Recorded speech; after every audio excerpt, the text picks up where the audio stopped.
ଯୁବକ ସଂଘ ନୂତନ ଗୃହର ଭିତ୍ତିପ୍ରସ୍ତର ସ୍ଥାପନ କଲେ ବିଧାୟକ। ଗଣିଆ ବ୍ଲକ ରାସଙ୍ଗ ପଞ୍ଚାୟତ ମାଳତୀପୁଟ ନୂଆସାହିଠାରେ ମହାମୟୀ ଯୁବକ ସଂଘର ନୂତନ ଗୃହର ଭିତ୍ତିପ୍ରସ୍ତର ସ୍ଥାପନ ହୋଇଥିବା ଜଣାପଡ଼ିଛି।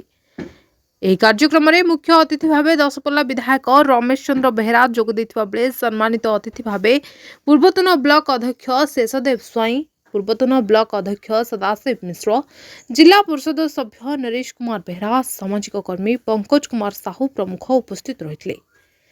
ଯୁବକ ସଂଘର ସଦସ୍ୟମାନେ ଖୋଳ କୀର୍ତ୍ତନ କରି ବିଧାୟକଙ୍କୁ ପାଛୋଟି ନେଇଥିଲେ। ପୂଜାର୍ଚ୍ଚନା କରିବା ପରେ ବିଧାୟକ ନୂତନ ଗୃହର ଭିତ୍ତିପ୍ରସ୍ତର ସ୍ଥାପନ କରିଥିଲେ। ସଂଘ ତରଫରୁ ସମସ୍ତ ଅତିଥିମାନଙ୍କୁ ପୁଷ୍ପଗୁଚ୍ଛ ଏବଂ ଉତ୍ତରୀୟ ଦେଇ ସମ୍ବର୍ଦ୍ଧିତ କରାଯାଇଥିଲା। ଆୟୋଜିତ ସଭାରେ ସମସ୍ତ ସଦସ୍ୟମାନେ ଏକତ୍ରିତ ହୋଇ ସଂଘୀୟ ମନୋବୃତ୍ତି ନେଇ ଏକାଠି ରହିବାକୁ ବିଧାୟକ ପରାମର୍ଶ ଦେବା ସହିତ ଖୁବ୍ କମ୍ ସମୟ ଭିତରେ ଉକ୍ତ ଗୃହ ନିର୍ମାଣ କାର୍ଯ୍ୟ ସମ୍ପୂର୍ଣ୍ଣ କରିବେ ବୋଲି ପ୍ରତିଶ୍ରୁତି ଦେଇଥିଲେ। ଅଟଳ ବିହାରୀ ବାଜୁ କାର୍ଯ୍ୟକ୍ରମ ପରିଚାଳନା କରିଥିଲେ। ବ୍ୟୁରୋ ରିପୋର୍ଟ, ମଣିଭଦ୍ରା ଖବର। ଆପଣମାନଙ୍କର ସ୍ନେହ, ଶ୍ରଦ୍ଧା ଏବଂ ଭଲ ପାଇବାକୁ ପାଥେୟ କରି ମଣିଭଦ୍ରା ଖବର ୟୁଟ୍ୟୁବ୍, ଫେସବୁକ୍ ଏବଂ ପୋର୍ଟାଲରେ ତା'ର ସଫଳତା ବଜାୟ ରଖିଛି। ଏହାକୁ ଆହୁରି ଲୋକପ୍ରିୟ କରିବାକୁ ଇ-ପେପରର ଶୁଭାରମ୍ଭ ମଧ୍ୟ କରାଯାଇଛି।